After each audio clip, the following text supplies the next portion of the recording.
Water levels rose again in central Texas as rain just pounded the area that's still recovering are still unaccounted for.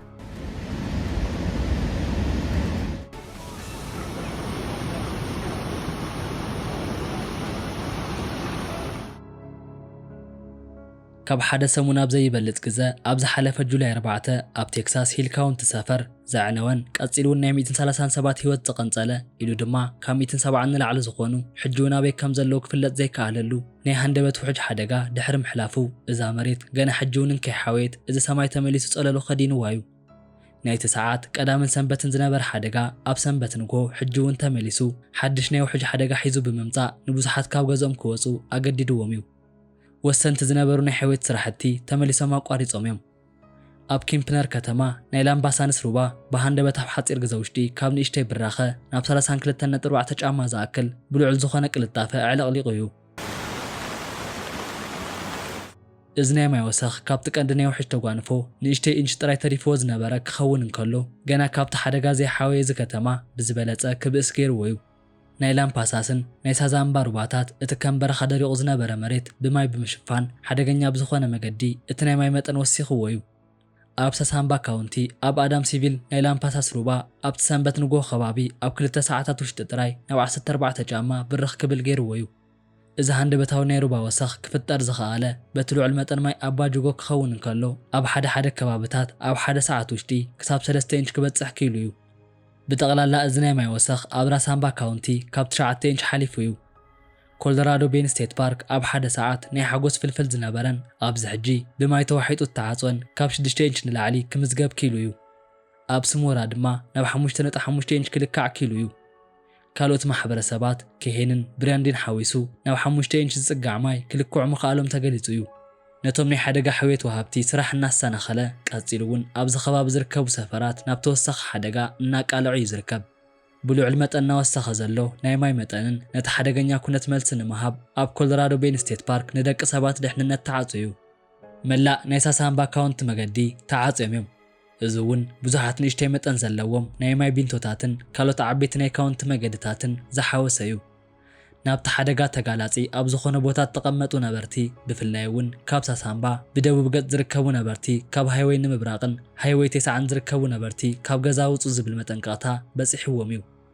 ናይ ሓደጋ ግዜ ሰራሕተኛታት እቲ ውሕጅ ቅድሚ ምልዓሉ ኣቀድም ኣቢሎም ማህሲቲ ኣብ ዝበጽሖም ገዛውቲ ፍሉይ ቃልቦ ብምሃብ እቶም ነበርቲ ሓበሬታ ንኽረኽቡን ናብ ልዕል ዝበለ ቦታ ወይ እውን ናብ መጽለሊ ቦታታት ምኻድ ንክኽእሉ ናብ ገገዙ ብምኻድ ተዛሪቦም እዮም ናይ ጁላይ 4 ማእከል ዝነበረን ኣብቲ ሰዓት ልዕል ዝኾነ ማህሲቲ ዝበጽሖ ናይ ከር ካውንቲ ኣብ ዕለተ ሰንበት ሓድሽ ስጋት ዝፈጠረ ናይ ውሕጅ ሓደጋ ተፈጢሩ እዩ ናይ ሓደጋ ግዜ ኣዋጅ ተዛረብቲ ነቶም ነበርቲ ኣብ ጓዳሉፔና ወሰኸ ብዝመጽ ዘሎ ናይ ማይ መጠን ምኽንያት መጠንቀቕታ ሂቦሞም እዮም እዚ ሩባ ኣብ ተፈለማ ጁላይ 4 ናይ ውሕጅ ሓደጋ ሰዓት ኣብ 45 ደቂቆች ጥራይ መስደመም ዝኾነ ናይ 26 ጫማ ብራኸር እዩ ናብ ከርቬል ከተማ ብምብራቕ ዝርከብ 6 ማይል ርሕቀት ዘለዎ ኢንግንሃም ከተማ ኣብ ጎደና ዝረአ ናይ ውሕጅ ሓደጋን ንኣሽቱ ሩባን ከም ዝተፈጥሩ ሪፖርት ገይሮም እዮም እዚ እውን ኣብ መንበሪ ገዛውትን ኣብ መሰረታዊ ልምዓት ዘሎ ቀጻሊ ስጋት ዘርኢ እዩ እዚኣቶም ሓደሽቲ ናይ ውሕጅ ሓደጋታት ቀጻልነት ዘለዎም ናይ ሕዌትን ልምዓትን ዘዕንቅፉ እዮም ካብቲ ናይ ጁላይ 4 ውሕጅ ንድሓር ካብ 160 ንላዕሊ ውልቀ ሰባት ሕጂ እውን ኣበይ ከም ዝኣተዉ ይተፈልጠን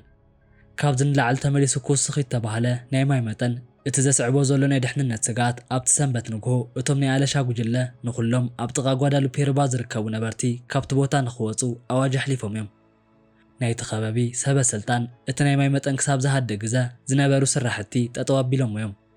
እቶም ናይ ውሕጅ ተንበይቲ ድማ እዚ ውሕጅ ካብዚ ዘለዎ ንላዕሊ ክውስኽ ከም ዝኽእል ግምቶም ሂቦም እዮም በቲ ውሕጅ ኣቐድመ ኣቢሎም ተጎዲኦም ዝነበሩ ከምኒ ካምፕ ሚስቲ ወይ እውን ሃይዌይ 39 ኣብ ዝነበረ ሰፈር ናይ ቢንቶ ማሲቲ ከብጽሕ ከም ዝኽኣለ ተገሊጹ እዩ ናይቲ ካውንቲ መገዲ 4330 ሕጂ እውን በቲ ውሕጅ ተሓሚሱ እዩ ዝርከብ ናይዚ ውሕጅ ስጋት ካብ ከርን ሳንሳምባን ካውንቲ ሓሊፉ ናብ ካልኦት ከባቢታት ተስፋሕፊሑ እዩ ኣብ ቀረባ ዝርከቡ ካውንትታት ኣብ ላምፕሳስ ሽሊከር ሜናር ኪሚን ሱተርን ሓዊሱ ሙሉእ መዓልቲ ናይ ኣለሻን ምድሓን ህይወትን ሪፖርት ገይሮም እዮም ብዙሓት ናይ ካውንቲ መገድታትን ንኣሽቱ ቢንቶታትን ንኣብነት ናይ ካውንቲ መገድታት 3000 ናይ 2310 3384ን 3220 በቲ ልዑል ናይ መጠን ማይ ተዓጽዮም እዮም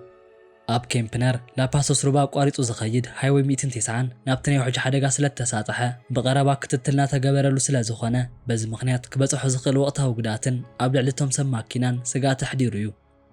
ናይ ብሄራዊ ናይ ኣየር ግልጋሎት ኣብቲ ማእከላይ ቴክሳስ ሃንደበታዊ ናይ ውሕጅን ዘምጽኦ ሓደጋን ብትንቢት ተገሊጹ እዩ።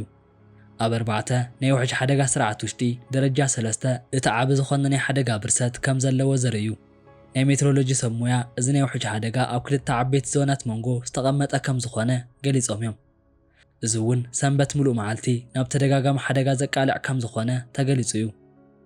እቲ ዘይምህዳእ ክብእስ ዝገበሮ ድማ ድኹም ናይ ኣየር ስርዓትን ዘይህዱእ ናይቲ ከባቢ ኣየር ስርዓትን ክብእሱ ብምግባር ተወሳኺ ውሕጅ ንክፍጠር እናገበሩ እዮም።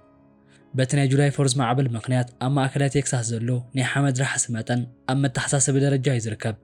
እዚ እውን እቲ መሬት ተወሳኺ ማይ ናይ ምምጣጥ ዓቕሙ ኣዝዩ ነኪ እዩ። በዚ ምኽንያት እውን ከቢድ ማይ ብቕልጡፍ ናብቲ ላዕለዋይ ፍሰት ብምልዋጥ ነቶም መሰረተ ልምዓት እናዓጽዎም እዩ ዝርከብ። እቲ ዘመናዊ ዝኾነ ናይ ትንቢት መሳርሒ ኣብ ሓደ ከባቢታት ናይዚ ማይ መጠን ካብ 9 ክሳብ 12 ኢንች ክበጽሕ ከም ዝኽእል ሓቢሩ እዩ። ኢሉ እውን ከም እንጓዳሉፒ ዓይነት ሩባታት ብቕልጡፍ ብርኽ እንትብሉ ናብ ናይ ውሕጅ ሓደጋ ክሳጥሑ ከም ዝኽእሉ ትጽቢት እናተገበረሉ እዩ።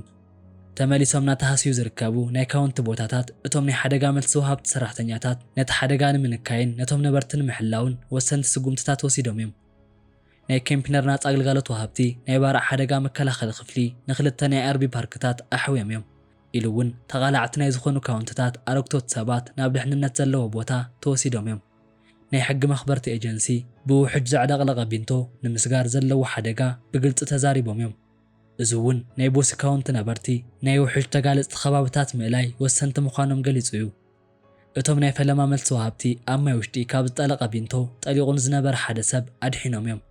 ኣብ ሓደ ወርሒ ውሽጢ ኣብቲ ቦታ ዝተገብረ እዚ ሳልሳይ ናይ ምድሓን ስራሕ እዩ። እዚ ከምዚ ኢሉ እንከሎ ኣብ ሳሞራ ዝርከቡ ሰብ ስልጣናት ነቶም ተፈናቐሉ ነበርቲ መዕቆቢ ቦታ ንምሃብ ኣብ ሲቪክ ማእከላይ ቦታ ሃኒጾም እዮም። ናይ ቴክሳስ ኣመሓዳሪ ግሬግ ኣቦት ብዙሓት ናይ ሕይወት ስራሕቲ ኣብቶም ተሃስዩ ካውንቲ ኩሉ ከም እተፈጸሙ ኣረጋጊጾም እዮም። ኢሉ እውን ናይ ሓደጋ ግዜ ኣገልግሎት ወሃብቲ ኣብ ልዑል ዝኾነ ንቕሓት ተመልኦ ከም ዝርከቡ ብጽንዓት ገሊጾም እዮም። ናይ ክልልን ናይቲ ከባቢን ኤጀንሲታት ኣብ ዝቐጻልነት ዘርኣየ ናይ ውሕጅ ሓደጋ ነቶም ነበርቲ ንምሕላውን ተወሰኽቲ ማህሰይቲ ንከይበጽሕ ንምክልኻል ዝገብርዎ ጻዕሪ ዘይሕለል ምዃኑ ገሊጾም እዮም። ናይቲ ኣየር ትንቢት እናገዘደ ብምዃኑ እቶም ደገፍ ወሃብቲ እውን ብንቕሓት ይከታተልዎ ከም ዘለው ነቲ ቐጻሊ ዝመጽእ ሓደጋ ምድላውን ህዝቢ ንምድሓንን ክሓስቡ ቀጺሎም እዮም።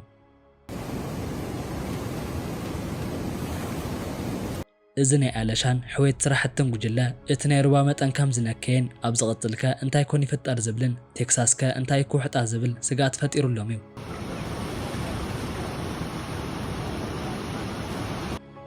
ንኹሎም ሰላም እናተመነኹ ላይክን ሸርን ብምባል ናብ ኩሉ ንክባጻሕ ደገፍኩማ ይፈለየኒ ክብል ፈቱ።